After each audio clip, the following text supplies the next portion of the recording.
അധികം ചുവന്നുള്ളിയും കൊഞ്ചും രണ്ടും കൂടെ വെച്ചിട്ട് അപ്പത്തിനും ചോറിനും നൈസ് പത്തിരിക്കുമൊക്കെ കോമ്പിനേഷനായിട്ട് കഴിക്കാൻ പറ്റിയ നല്ലൊരു കറിയുടെ റെസിപ്പിയാണ്. വീഡിയോ സ്കിപ്പ് ചെയ്യാതെ എല്ലാവരും ഒന്ന് കണ്ടു നോക്കണേ. അതിനായി ഞാനിവിടെ കുറച്ച് അധികം ചുവന്നുള്ളി എടുത്തിട്ടുണ്ട്.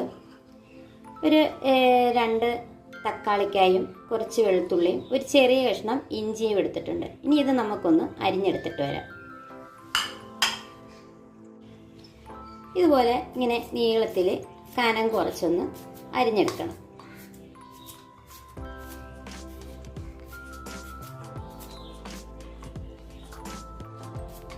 ഇങ്ങനെ കനം കുറച്ച് അരിഞ്ഞെടുക്കുമ്പോഴായിരിക്കും ഈ കറിക്ക് നല്ലൊരു ടേസ്റ്റ് കിട്ടുന്നത്.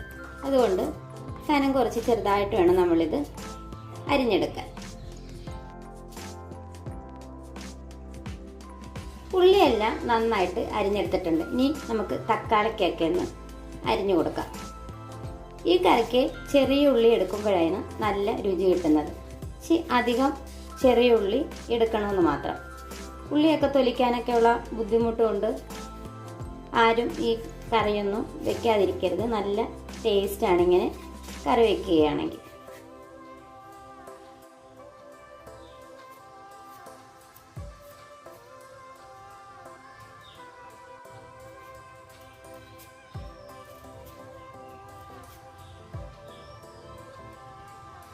ഇനി ഇത് തയ്യാറാക്കുന്നതിന് വേണ്ടി ഞാനിവിടെ മൺചട്ടിയാണ് എടുത്തിരിക്കുന്നത്.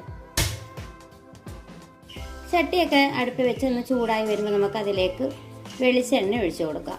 കുറച്ച് കടുക് ഇട്ട് കൊടുക്കാം, ഉണക്കമുളക് ഇട്ട് കൊടുക്കാം, കുറച്ച് കറിവേപ്പില ഇട്ട് കൊടുക്കാം. നമുക്ക് അരിഞ്ഞു മാറ്റി വെച്ചിരിക്കുന്ന ചെറിയ ഉള്ളി ഇട്ട് കൊടുക്കാം.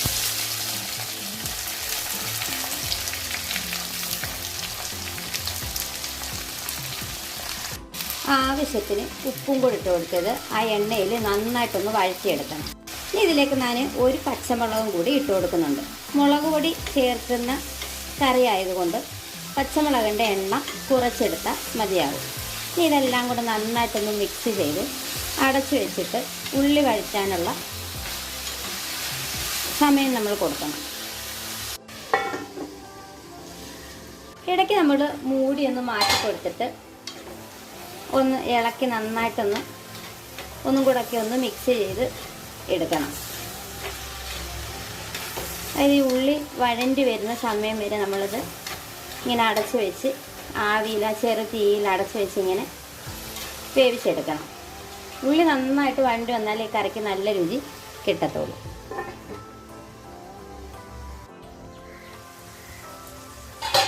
ഉള്ളിയൊക്കെ പകുതി ഭാഗം ഒന്ന് വാടി വന്നപ്പോഴത്തേക്ക് ഇനി നമുക്ക് കൊഞ്ചിട്ട് കൊടുക്കാം. ഞാൻ ഈ കറിക്ക് വേണ്ടി എടുത്തിരിക്കുന്നത് കൊഞ്ചാണ്. കൊഞ്ച് നമുക്കിതിലേക്ക് ചേർത്ത് കൊടുത്ത് എല്ലാം കൂടെ ഒന്നും കൂടെ ഒന്ന് മിക്സ് ചെയ്ത ശേഷം നമുക്ക് അടച്ചു വെച്ച് ഒന്നും കൂടെ ഒന്ന് വേവിച്ചെടുക്കണം. അപ്പോഴത്തേക്ക് കൊഞ്ചും പകുതി വേവിൽ നമുക്ക് കിട്ടും. ഈ ഉള്ളിയും കൊഞ്ചുമൊക്കെ ഒന്ന് നന്നായിട്ട് വഴണ്ടി വന്നിട്ടുണ്ട്. ഈ കൊഞ്ച് പകുതി വേവൊക്കെ ആക്കി ഇട്ടിട്ടുണ്ട്. ഇനി നമുക്കിതിലേക്ക് മസാലപ്പൊടികൾ ചേർത്ത് കൊടുക്കാം. ഞാനിവിടെ മുളക് പൊടി ചേർത്ത് കൊടുക്കുന്നുണ്ട്. നമ്മൾ എടുക്കുന്ന ഉള്ളിയുടെ ആ കൊഞ്ചിൻ്റെയൊക്കെ അനുസരിച്ച് വേണം പൊടികൾ ചേർത്ത് കൊടുക്കാൻ.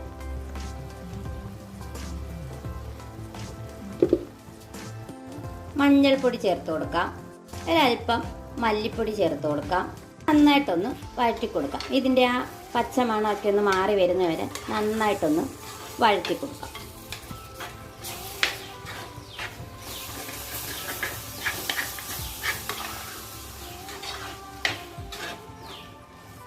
പൊടികളുടെ പച്ചമണമൊക്കെ ഒന്ന് മാറുന്നവരെ ഞാൻ ഒന്ന് വഴറ്റി കൊടുത്തിട്ടുണ്ട്. ഇനി ഇതിലേക്ക് നമുക്ക് കുറച്ച് ചൂടുവെള്ളം ചേർത്ത് കൊടുക്കാം.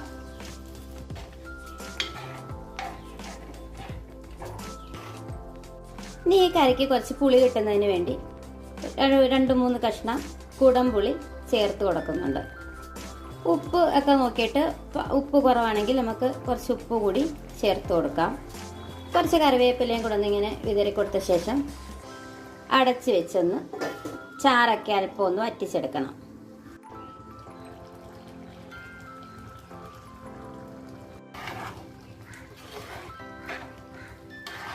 ഈ ഒരു പരുവമൊക്കെ ആകുമ്പോൾ നമുക്കിത് നിർത്തി കൊടുക്കാം. കാരണം നമുക്ക് ചോറിനും ചപ്പാത്തിക്കും ഒറോട്ടിക്കും ഒക്കെ കോമ്പിനേഷനായിട്ട് കഴിക്കാൻ പറ്റിയ നല്ലൊരു തീയലാണിത്. ഈ കൊഞ്ചും ചെറിയ ഉള്ളിയൊക്കെ വെച്ചിട്ട് തയ്യാറാക്കി. അതുകൊണ്ട് ഈ ഒരു പരുവം ചാറൊക്കെ ആകുമ്പോൾ നമുക്കിത് തീ ഓഫ് ചെയ്ത് അടുപ്പിൽ നിന്ന് മാറ്റി വയ്ക്കാം.